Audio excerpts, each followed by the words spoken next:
Good evening, everyone. Thank you so much for tuning in. We're excited to share this program with you tonight on understanding fake news. So thank you for being here. My name is Matthew Jones, and I'm the Adult Services Coordinator at Sandwich Public Library. And so from the library staff, we want to say thanks for tuning in and for being such awesome patrons. We're very much looking forward to the day when we will be all back in the building together, and we're excited about that in the future. A few announcements that I'd like to share with you about some other upcoming programs that might interest you. First, just want to remind you that our summer reading program has kicked off.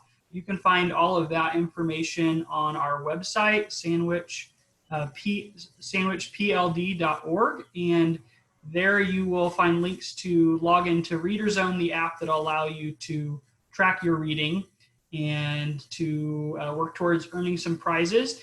If you would like to get your name in the raffle for a program prize, go ahead and in the chat type your name and type prize next to it, and I will take those down and I will add you into the raffle for a program prize that will be announced at the end of summer. A couple other programs we have coming up on July 21st, Tuesday evening at 6 o'clock, just like this format, we will have with us Bill Simpson, who is the lead paleontologist at the Museum of Science and Industry, at the Field Museum, I'm sorry. And he's going to come share the story of Sue the dinosaur. He actually led the Sue project there, and so he's going to come and share with us, and you'll be able to ask him all your questions about dinosaurs. So that'll be a really awesome program as well on the 21st of July at 6 o'clock. This week kicks off our summer drive-in movie series, Thursday night, June 25th. Parking will begin at 8 o'clock, and then the movie will begin at sundown, and we will be showing Raiders of the Lost Ark. And so you can come out and view that movie. We'll ask everyone to stay in their vehicles. The building will not be open, no access to restrooms, but come on out and free fun night with the family. So we look forward to seeing you on Thursday night. There are 3 other movies we'll be showing, so you can visit our website to see those throughout the rest of the summer. Tonight we have with us Amy Franco, and she is our presenter. She'll be sharing with us about how to understand fake news. And so we're very excited that she's here and made time for us. And at the end, there will be opportunity for Q&A. So down at the bottom of your screen, you should see a chat option and a Q&A. If you want to put your questions in Q&A, any comments you have in chat, if you put a question in chat, we'll try to find that as well. But feel free to say hello to Amy there and to leave any questions you have. And at the end, we'll try to get to as many of those as we have time for. So without further ado, I'll say welcome, Amy, and give you the floor. Thank you so much, Matthew, and thank you to the Sandwich Public Library. I'm very grateful to be here. I love talking about this topic. As Matthew mentioned, my name is Amy Franco, and I am the Assistant Director of the Adult Department at the Glen Ellyn Public Library, which means I design public events, traveling exhibits, and community engagement efforts. And I put together this presentation with a colleague a little less than 4 years ago, both because I had a really strong personal interest in the topic and because my colleagues and I were starting to notice that the effect of fake news on things like the election in 2016 and some of the things that have happened recently on social media have some real world effects. And it's really important that we all understand how to assess fake news. And I will tell you that librarians undergo extensive training to recognize when information is needed, and we have the ability to locate, evaluate, and use that information effectively, which are skills that we refer to in the profession as information literacy.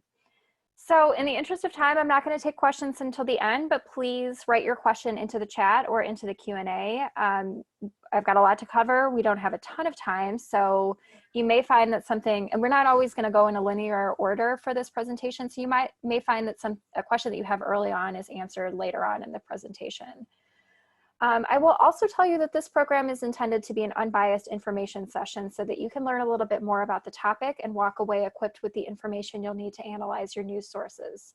Fake news is a highly politically charged topic and can be controversial, but this program is not intended to be a debate. I will do my best to provide unbiased information or information from both sides of a particular argument. During the Q&A session, I will not entertain highly politically motivated questions, nor will we tolerate criticism of questions asked by others. And I just say that to say, I'm going to keep my politics out of this, and I just ask you to keep yours out of it as well. So I hope you learn a lot, and always I'm happy to point you in the direction of more information about fake news. Matthew and the other library staff at your home library are qualified to answer your questions about fake news, and it's a little known fact that librarians actually love talking about fake news and information literacy. So you're all here, you're all library users, and I encourage you to call your library or contact them in the way that you can right now while we're shut down for COVID.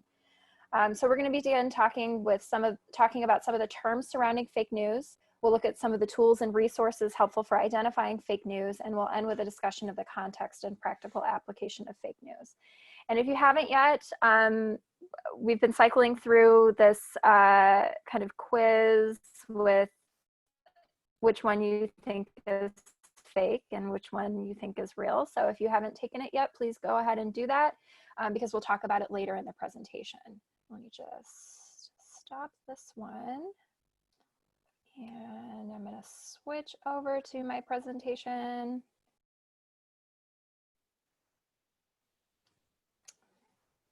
Oops, is that, no, that's not the right one. Sorry.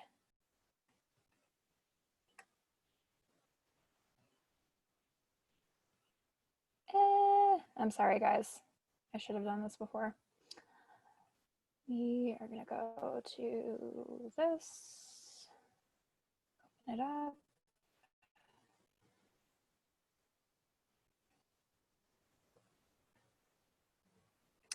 Okay, you should see a screen that says fake news on it. Is that what everybody sees, I hope?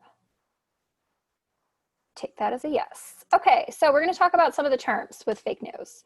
So first things first, what are we talking about when we talk about fake news?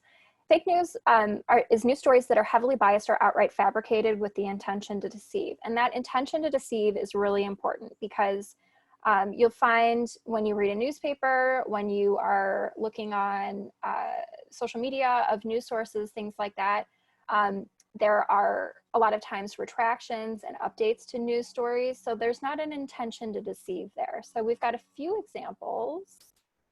Just close this down. So InfoWars and Alex Jones. So this is one of our heavy hitters in the fake news world. Alex Jones is an internet personality. He's got an online blog, I guess you could call it. And he describes himself as a performance artist, not a journalist. And so this is really troubling because he's got press credentials. And a lot of the things that he's sharing are not always factual. On the other side of the aisle, we have Occupy Democrats. And in my office, we have a joke about Occupy Democrats, and that is if you find a news source that doesn't have the word just in it, then you win the golden ticket for the day. And what I mean by that is that everything, this just happened, so-and-so threat of rapidly. And there aren't a lot of strong controls in place by social media companies to address this. I think things are starting to change, but we've just seen a lot of things in the past 4 years that have gone viral that are just, they have no basis in fact. So COVID-19 has kind of unearthed some new terms. Racialization. So this is the act or process of imbuing a person with a consciousness of racial or of giving a racial character or something or making it serve racist ends. So what this means is when we hear our leaders talk about the coronavirus, COVID-19 as using racist terms, Kung flu, some of these other terms that we've heard, this is racialization. Xenophobia is fear and hatred of strangers or foreigners or of anything that is strange or foreign. So this could be anything from being afraid to go to the grocery store because you don't want to run into people, to being afraid of people who share a different, who have a different ethnic background than you. It's kind of a spectrum, and it's all bad, basically. I think we're all kind of experiencing a little bit of xenophobia and the afraid to go to the grocery store right now, but that's a completely different meaning from this word, which is fear of strangers. And xenophobia, which is the fear or disdain of China or Chinese people, their language or culture. And we're seeing a lot of this right now on social media. Before the state, I'm going to take you back to your high school history class. This is a societal or political force or institution whose influence is not consistently or officially recognized. In the United States, this refers to news media, especially print journalism or the press. So we have these three branches of power, right? Legislative, judicial, and executive. And they have checks and balances on each other. So, you know, each branch of our federal government is supposed to branches. And the outside force that's checking those is supposed to be the press. And so this is our First Amendment, right of free speech, right of assembly, all of those rights that are written about in the First Amendment. Satire or comedy. So comedy pieces that are designed to look like news, usually intended to criticize, ridicule, or scorn. So if you've ever been duped by The Onion, it's all satire. They have really, really catchy titles to their things that they put on social media. It's all fake. And there is an intention to deceive there because they are intending to criticize, ridicule, or scorn. Saturday Night Live gets a rating bump every time we go through an election. I don't think that has let up since 2016, and I would expect in the fall when they pick back up for programming that that's going to be even more apparent. And the New Yorker, the Borowitz Report. Here's a little clue. You may have fallen for this in our news quiz. We had a source from the Borowitz Report. The New Yorker is a very highly esteemed publication, but they do have a satire column, and the Borowitz Report, Andy Borowitz is the writer of that column. So the thing that I like to tell people about satire and comedy is that satire has no obligation to offer a disclaimer. You're not going to see at the top of the page, hey, this is satire, this is all fake. It's on you, the reader, to suss that out and to figure out which is satire and which is real. So going viral, we've all heard this. This is when a social media post reaches more viewers based on the number of likes, retweets, shares, or other interactions. And we, with a word of caution, we warn people not to endorse viral stories without investigating. And by endorse, we mean anytime you click. So on the internet, a click, a like, a retweet, a share, anytime you interact with something on the internet, that's like giving it currency. So these social media sites, they aggregate all of these clicks, retweets, shares, likes, and they determine which ones are really important to people, what's getting a lot of traction right now. And it starts to push out to more and more people. And that's what it means to go viral. So here's some things that went viral in recent years. We saw this in 2016. Pope Francis shocks the world, endorses Donald Trump for president, releases statement. Totally fake. That was shared 1 million times on Facebook. And if you're a religious person and the Pope's endorsement means a lot to you, you might really sit up when you see this. This is one that you may have seen several years ago. Do you remember when the balloon boy went up in the balloon and they couldn't find him? They broke into your daytime programming. This was like breaking news. It was like a high-speed chase of the 21st century. And the FBI actually sent a task force. So what I want you to learn about going viral is these things have real-world consequences. On the other side of that is a hoax. And a hoax is blatantly false or misleading story or news, such as celebrity deaths or outrageous events that did not happen. It's kind of a running joke on the internet that every 10 years or so, a celebrity will fall off a cliff in Australia. It's Tom Hanks is always seeming to fall off a cliff in Australia, and those are all hoaxes. So here are a couple ones. The link between 5G radiation and the coronavirus. Totally fake news. We know that this is not from a good source. It says right here, it's from Infowars.com. That's Alex Jones. He's a performance artist, not a journalist. So we can't trust this source. And we can't verify it because we can't find it on any other type of platform that vets their resources, that is, taking a journalistic look at these kinds of things, a scientific look at these kinds of things. And this was a tweet during the, one of the Gulf oil spills, a Twitter account that looked like Shell. It looked like Shell gasoline. And it had the little shell logo, and you know, they had kind of spoofed it on the existing Shell Twitter account, and they were tweeting things like this: "You can't run your SUV on cute. Let's go." Now, that's a little bit tongue in cheek, but you know, if you're an environmentalist, if you are somebody who cares about the oil industry, this could really mean something to you, and falling for a hoax like this could be really bad. It could be really damaging. So trolling. Trolling is disregarding internet etiquette in an attempt to elicit a highly emotional response, which is sometimes funny and sometimes serious. It can lead to doxing, which is really releasing personal information such as home address online of a celebrity, and is closely related to cyberbullying. So I really like this graphic. Troll make internet mad, troll like anger, troll want people as miserable as trolls. So trolls are out there kind of stirring the pot. And a lot of times it happens in the comments section, which is why you may have heard your family members say, don't read the comments, never read the comments. That's where the trolls like to hang out. So Leslie Jones, she used to be a writer on Saturday Night Live. She became a cast member, and she was in an all-female cast of Ghostbusters. And it got kind of mixed reviews. Some people liked it, some people didn't. And the critics of that movie wrote a lot about Leslie Jones and some of the other people in it. And Leslie Jones responded to the critics on her Twitter account, which is like blood in the water for the trolls. So all of a sudden she's legitimizing these trolls who are just kind of trying to get a rise out of her. And the trolls they went crazy.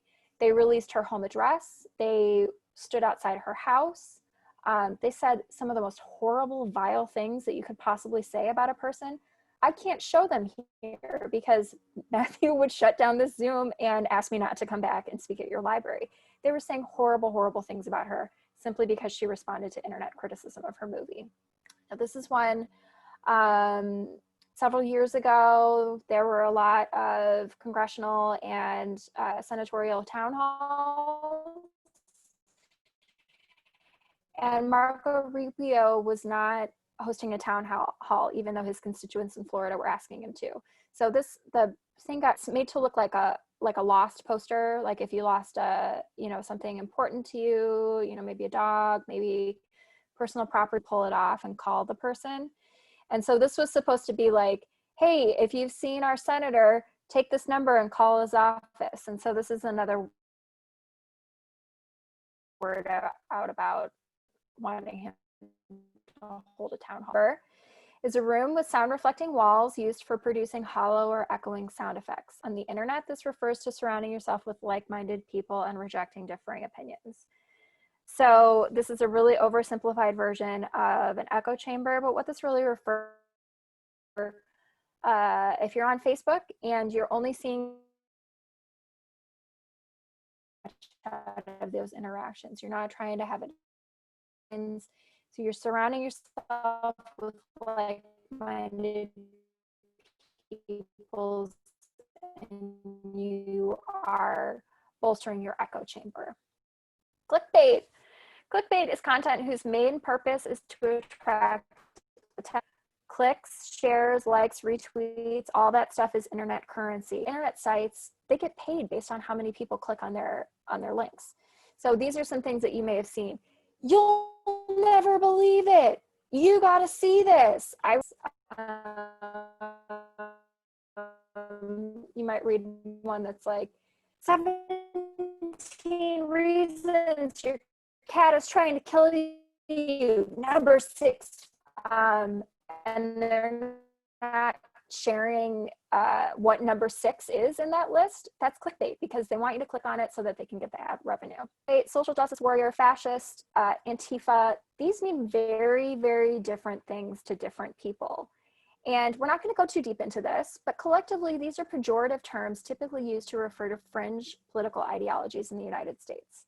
And I just offer a word of caution that if you see these things, the alt-right, Antifa, fascism, people using Black Lives Matter in a pejorative way, they're trying to get a rise out of you.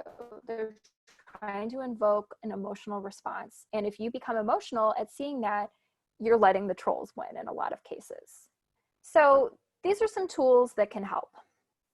we've got, this is a source that's very, very small at the bottom. It was put together by the International Federation of Library Associations and Institutions with help from factcheck.org. You may have seen it on CNN in 2016. So we know this is a good source because it was put together by librarians who we know are competent fact checkers, and it was also collaborated on with factcheck.org, which is journalists. So these are some ways where you can vet your news sources. So first things first, consider the source. Let's move on. Click away from the story to investigate the site, its mission, and its contact information. Matt is saying I'm cutting out. I'm going to stop my video. Hopefully that's better. Okay. So consider the source. Check away from the story to investigate the site, its mission, and its contact information. I hope this is better, Matt. If you can give me some feedback in the chat, that would be great. So when you are, seems better so far. Great, glad to hear it. So when you are vetting a news source, you want to find out who's on its board of directors, who's paying the bills, where does its ad revenue come from? These are things that should be very easy to find out. Mission, contact information for the editor, investigate the site, try to find out as much information about it as possible. In a print resource, this is going to be really easy to find. It's usually like on the back or inside the cover or something like that. You can find out who is vetting those sources. And that's the same as when you go online. You should be able to find out who is writing and vetting them. So read beyond. Headlines can be outrageous in an effort to get clicks. What's the whole story?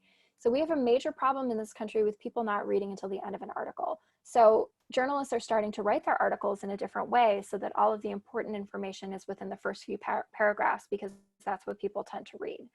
But if you see an outrageous headline, you want to read that article and see what the context is. Context is everything. So check the author, do a quick search. Are they credible? Are they real? In journalism, reputation is everything. So you should be able to find out what their credentials are, whether their credentials have ever been called into question, if they've ever been embroiled in any controversies regarding something that they publish, anything like that. That is really, really easy to find, and that's the power of Google these days. So supporting sources, click on the links, determine if the information given actually supports the story. So in a news publication, especially something that is reporting on a primary source, be it a report or research or a survey like a Pew Research survey or anything like that, if it's reporting on it, it should link to it, and you can click on those links and try to get the full picture. Check the date. Reposting old news stories doesn't mean they're relevant to current events, and we see this a lot with things going viral on social media. So somebody will post something from your local newspaper that happened 3 weeks ago, and the context has completely changed. There's new information, and if there's not a retraction or an update or anything like that, we can consider that to maybe be fake news, because the person who's posting it is intending to deceive you with something that's out of date. So is it a joke? If it's too outlandish, it might be satire. Research the site and author to be sure. We've talked about satire briefly, but it's always worth a mention because people fall for satire on the internet all the time. Check your biases. Consider if your own beliefs could affect your judgment. And this is true of an echo chamber. So you want to make sure that you are getting your news from a variety of sources. Surround yourself with people who disagree with you. Talk about them. Try to understand their position. Because if you're feeding into your own bias, you're not learning anything.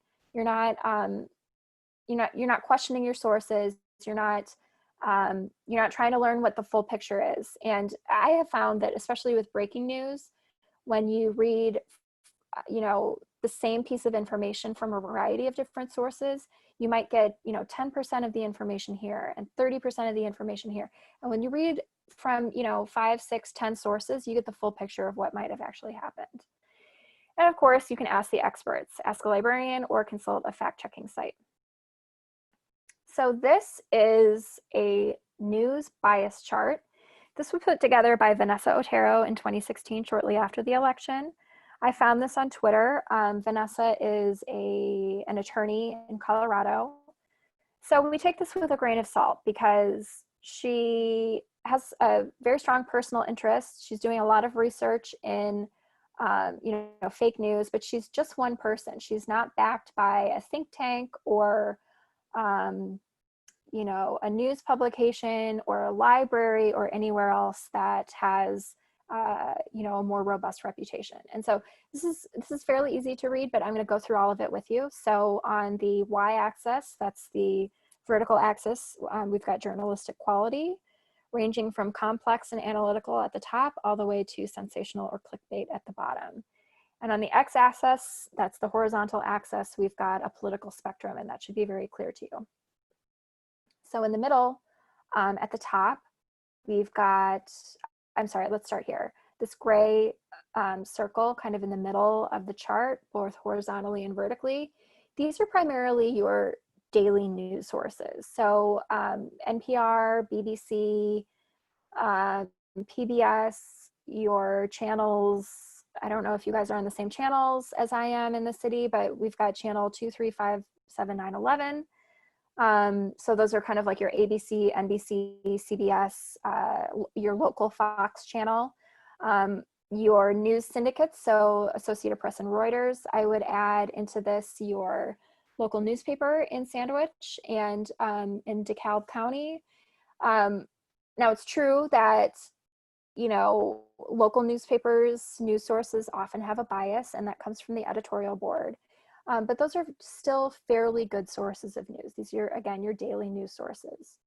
So up here, this kind of yellow oval at the top, a little bit higher on the complex, on the quality chart. These are primarily your weekly or your monthly sources. So these are not the best place to find breaking news, but these are going to be great sources for news analysis. So sources like The Economist, The Wall Street Journal, The Hill, Slate, Fox, these are not things that are going to come out every day with news, although most of them are publishing online daily. But they're going to take the things that are in that gray circle, and they're going to tell us, what does this mean? So it goes a little bit farther on analysis and critical thinking. It's doing a little bit more than just reporting the facts of the day. And those tend to have a little bit more of a bias, but they're very, very good sources. At the bottom here, this blue dot in the middle, we've got USA Today and CNN, and the comment from Vanessa is better than not reading any news at all. Not a lot of partisan bias, not super high on journalistic quality. If these are the only places where you're getting your news, it's better than not reading the news at all. So you'll notice that the farther away from the middle on this chart, the lower we get on journalistic quality. So we've got these two big ovals. We've got one on the left right here and one on the right here. And these are, on the left, the big ones are Huffington Post and MSNBC. And on the right, we've got Fox News is the big one in that bubble. So these range from, anywhere from high journalistic quality to punditry. And punditry is essentially in opinions and editorials. So they're really not telling you anything factual. It's mostly opinion. And so you have to be very, very careful when you're in these bubbles. And oftentimes, if you're only reading one side of this chart, if you, for example, you're left-leaning and you're only getting your news from the Huffington Post, the note that Vanessa has here says it's going to confirm your existing biases, but it won't help convincing others. And so we caution people not to spend too much time here. You want to kind of diversify your portfolio, so to speak, and read news from a number of different sources. So all the way at the bottom, on the left and the right, we've got these red circles, and these are pretty garbagey. So on the left, we've got, ironically enough, Bipartisan Report, Occupy Democrats, we already mentioned. We're watching one that's kind of purporting to be a news source, but it's really a blog called a Palmer Report that falls into this part of the scale. And on the right, we've got InfoWars, Breitbart, and others.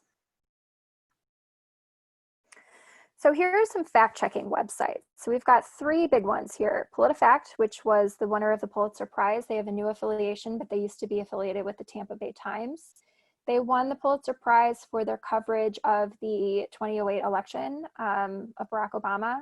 And that's a pretty big accolade for a relatively small newspaper, a local newspaper. So what they will do is they will take they'll take a claim. They will assign a rating to it. So all the way on the lying side of it is pants on fire on their truth-o-meter. So it'll range from pants on fire to true. And then they will discuss how they came to that, conclusion. So you'll be able to find who wrote the opinion piece, what sources they cited, why they came to that conclusion, and any updates or new information for that claim. So factcheck.org is a project of the Annenberg Public Policy Center at the University of Pennsylvania, which is an Ivy League institution.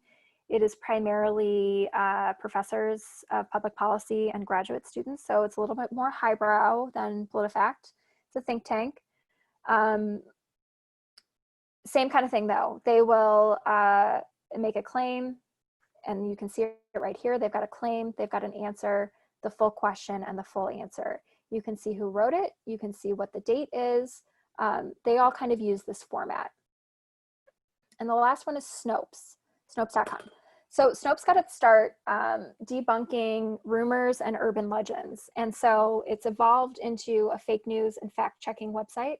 I'm offering this one still with a little asterisk by it because it's owned by one person. It's not backed by a newspaper or a think tank or anything like that. And that's a little concerning to me, but they're hiring really good people.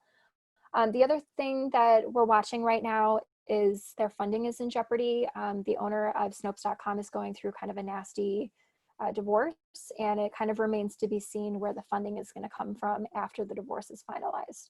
So same thing, they will take a claim, they will assign one of these ratings to it.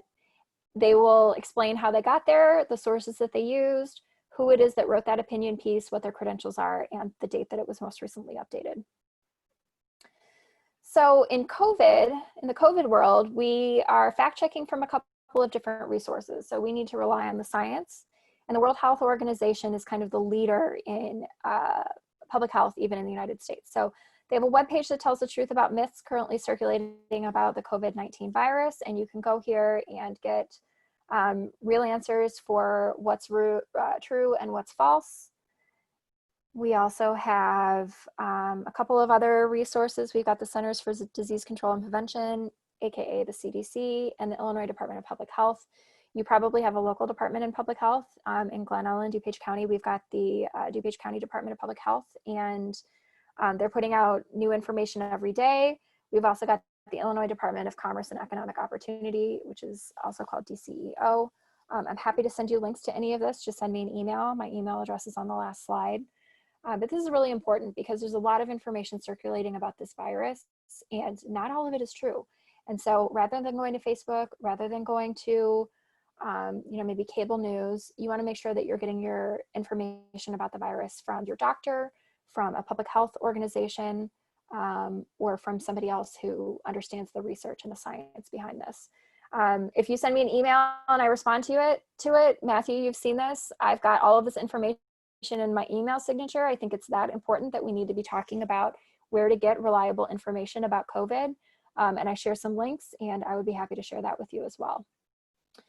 So this is another handout about the facts of COVID-19. This is published by the CDC. You can get it at cdc.gov/coronavirus. Your local Department of Public Health has probably also put information out. None of this will be news to you, but it is an important reminder to try to be aware of the rumors and get your information about COVID-19 from fact-based sources. And of course, nobody ever laughs at this, but I think it's really funny. You can always go to your library and ask questions. Now, when I give this presentation in person, everybody is always nodding when I show this. They may not laugh. We rarely get calls the 4 years that I've been doing this. Can you help me fact check? When we get those, everybody fights over who gets to answer it. So call your library, ask questions. They're happy to talk to you. They want you to talk to them, and they will be there to help you. So let's talk about the economic impact of fake news. You may be wondering, well, why is this important? Because it's only happening on the internet. Off of the internet and social media, within the last few years discussing the economic impact. So think about this. If you're a small business owner and the New York Times is writing about your pizzeria, what kind of an impact is that going to have? And I'm just going to keep flipping through these. So this one's interesting. So Blue Buffalo sent out this tweet, and this person responded, Blue got caught putting lead in their food and killing thousands of dogs. Do your research, please, before buying a product. Now, I took this screen grab before this went viral. Right now, it only has 2 likes on it, but this ended up getting, I think, 4,000 likes. And if you're a dog owner, if you're, a pet owner, and you read on the internet that Blue Buffalo is a, really trusted brand, and they got caught putting, additives or fillers or something as poisonous as lead in their food, you might think twice about buying from them again. So this one is really interesting. Imagine that you own a local bar and it's wing night, and this comes out, 1 million pounds of rat meat being sold in America. Are you going to go to that restaurant and eat at wing night? Probably not. So this has a real impact on small business owners. It has a real impact on your local economy. Even things that are sharing false information about an election can really, if you elect the wrong person, you can be stuck in that decision based on some bad information that you got on the internet. So let's talk about which of the sources from the beginning are the real deal. So these are really, really small, but I'll remind you which ones they are. And I will tell you that nobody got this right. So I hope that some of you are willing to change your answers. So this one at the top left is about Bubba Wallace, who is a Black NASCAR driver. Now we just heard that NASCAR has banned the Confederate flag at all of their events. And he recently found a noose in his garage, which is a racist act in itself. Very unfortunate. There's been some new information coming out about that recently, but somebody posted this on Facebook, that the noose that was found in his garage was actually some kind of an automotive belt. And that has real world consequences. This was shared 21, let me see, it was shared 146 times. It's got 21 comments on it. So that has reached a lot of people, that bad information. And it affects the credibility of the driver. It affects the credibility of the investigation. And if you're a NASCAR fan, you're going to be doubting Bubba Wallace as a person. You're going to be doubting the sport. This could have a real impact on NASCAR's future when things like this are shared, even though they're false. So this one, more evidence that lack of vitamin D is linked to COVID-19 severity. So this one is actually true. There was a study that came out recently that vitamin D does not prevent the virus and it doesn't treat the virus, but that if you are on a vitamin D regimen or you have high levels of vitamin D in your system, that it may, should you be unfortunate enough. So this one was a little, this sounds, and I intentionally chose this post, which is an Indonesian source, but there's a big clue, and you might have been able to see it at the beginning. You probably can't see it here. This says Agence France Presse, which is, it's a French newspaper. It's a big French publication. Very, very trusted. Jakarta Post is a very trusted source, believe it or not, even though we don't see it a lot here in the United States. And so what they did was they syndicated this article that came out in France, and they reposted it on their website, which is very common in the news. And this is actually true. It's based on a study. Okay, now number 3. Nobody fell for this one, which is good because it's completely fake. It is from one of these websites where you can go in and it fabricates a news source. It fabricates a web page. Daily news. That sounds like it could be true. Privacy policy and things like that, are, But a big clue here is that this took place in Sandwich, Illinois last night. And don't you think if there was a local MMA event and a spectator beat one of the fighters, you would have heard about it? Absolutely. Now, when I give this presentation in Glen Ellyn, instead of putting Will Brown, which is just it's a nobody. There's probably a Will Brown, but I don't know him. I usually put in our chief of police, because that is usually the clue that people pick up on. And he's got a real good sense of humor. He's seen the presentation and he loves it. I thought about putting your chief of police in this one, but I don't know him. And I don't know if he's got a real great sense of humor. And, they have the handcuffs, so I didn't want to risk it. Okay, number 4, somebody fell for this one. So the title here is Trump offers stimulus checks to anyone willing to come to his next rally. This is from Andy Borowitz. It's the Borowitz Report. Now, remember, at the beginning of this presentation, we talked about satire and comedy. And this was published with the intention to criticize, ridicule, or scorn. So this is a total joke. People fall for this kind of stuff on the internet all the time. And last but not least, we've got number 5. This one I also pulled from Facebook. This is about if you're going to install this COVID-19 app, delete me from your phone contact. Facebook has a new policy and I do not consent to these things. Well, you already did consent to it, because when you signed up for a Facebook account, you agreed to the terms and conditions. So things that go around like that on Facebook are completely false. They're a hoax. They go viral, but you can just ignore them. And you should encourage your friends and family to be skeptical of those things. Now, this one is kind of half true, because there is a COVID-19 healthy together.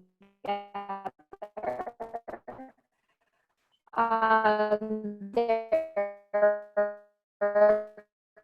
a couple of other apps that are used for contact tracing per contact list, which is completely false. So, I don't know if you can hear me, but if you could just start over this thing you just started talking about. We just lost you after you finished number 5, I think. Okay, I was just wrapping up with number 5. Basically, all you need to know is that this is fake and number 2 is real. Great, thank you. Yeah, so let's talk about sources. So we hear a lot about the mainstream media, and I want to talk about that. So first things first, we're seeing an uptick in people getting their news from social media. So Twitter, YouTube, and Snapchat have grown since 2016, and this is from I think 2018 Pew Research report, that a larger portion of its users who get news on each site, that is increasing each year. So you can see that a lot of people are getting their news from Twitter, even Snapchat, which is really popular with teens. And that information a lot of times can't be vetted. The other thing that we tend not to think about is the gap between television and online news. And what we're seeing is that people are getting less of their news from television and more of their news online. So anybody can register a website and post something to a blog and make it look like news. And that's really, really troubling, because it's so easy to fall for those things. And TV news, maybe not the best way to get your news if you're only getting your news from TV news. But we are seeing, a drop in that, and TV news is better than social media stories. The other thing that we're not talking about is that older Americans are driving an increase in online news use. So we tend to think of this as being a problem. And the truth is that TV news is declining in all age categories, and internet news is increasing in all age categories. So this is not just a young person problem. This is not just a millennial problem. This is across the board, that people are getting less of their news from TV and more of their news online. So let's talk about mainstream media. What does that mean? So when we talk about the mainstream media, we're talking about, first of all, major television networks. So ABC, NBC, CBS, your local Fox station, and BBC. These are typically very accurate and unbiased, and these are featuring reporters and journalists. Now, they do often have pundits on. They will have experts. A lot of times pundits are interviewed as experts on a topic, but a lot of times they're only presenting one side of a particular argument. So you really want to be careful about that. And the other thing that you want to be careful about is who's on their editorial board. So we've got cable news. We've got CNN, Fox, and MSNBC. Those are the big 3. Now, these are the ones that are in those blue ovals, if you recall from that news bias chart. So they can be biased. They often feature the pundits more so than your local news. but they also feature reporters and journalists. And it's really important to understand what is the difference between a pundit and a journalist. Journalists will write pieces, a pundit will have a TV show. Okay, that is the simplest way to understand it. So if you see, you know, this TV show with this person that's on at 7 o'clock every night, that's a pundit. It's not a reporter, not a journalist. And you should be a little bit skeptical of that person and make sure that you're verifying what you learn from that news source with other news sources. And if you're not seeing consistency in those sources, then that would be a time to especially be skeptical and to look into what the claim is. Okay, so print journalism, the New York Times, the Chicago Tribune, the LA Times, I would add to this the Sun Times. In DuPage County, we have the Daily Herald, we have the Glen Ellyn News. I'm sure that you have your own local newspapers that you prefer. These are typically very, very accurate and unbiased. Print journalism is one of our most trusted resources in the United States. This is our First Amendment right. But the flip side of this is that it can contain opinions and editorials, and you have to be really careful to understand if the person that the article that you're reading, is it a column, is it an editorial, is it an opinion piece? Because if so, it's not news. We are strictly looking at truth and reporting. We're looking at things that were written by reporters or journalists. And of course, we've got a couple of other sources. So we've got our major news syndicates, AP and Reuters. These will publish sources. They're typically right down the middle, and then other news sources will pick them up. It can be kind of across the board. I've seen things on Mashable, which is not a great, it's kind of like a blog, that have picked things up from AP and Reuters. I've seen things on, news sources from every place in the political spectrum reporting on AP and Reuters. These are very, very trusted. We've got also public broadcasting, NPR and PBS. We've got our analysis pieces like The Economist and The New Yorker, and many, many others. So with that, I just want to remind you, this is my personal pet project right now, to fill out your census form if you haven't already. It's really, really important. It's how we get a lot of information in this country. It's how you get your congressional representation and your funding in your local community. So if you haven't done that already, please go online or call this number. You can always send me an email. I'm not answering my phone very frequently these days because I'm working from home. But at this point, I will take your questions. And let me just open the chat back up. Q&A. Okay, I don't see any questions. But I see our 3 attendees have stuck with us despite some issues with broadcast. So thank you for sticking with us. Do you have any questions, attendees?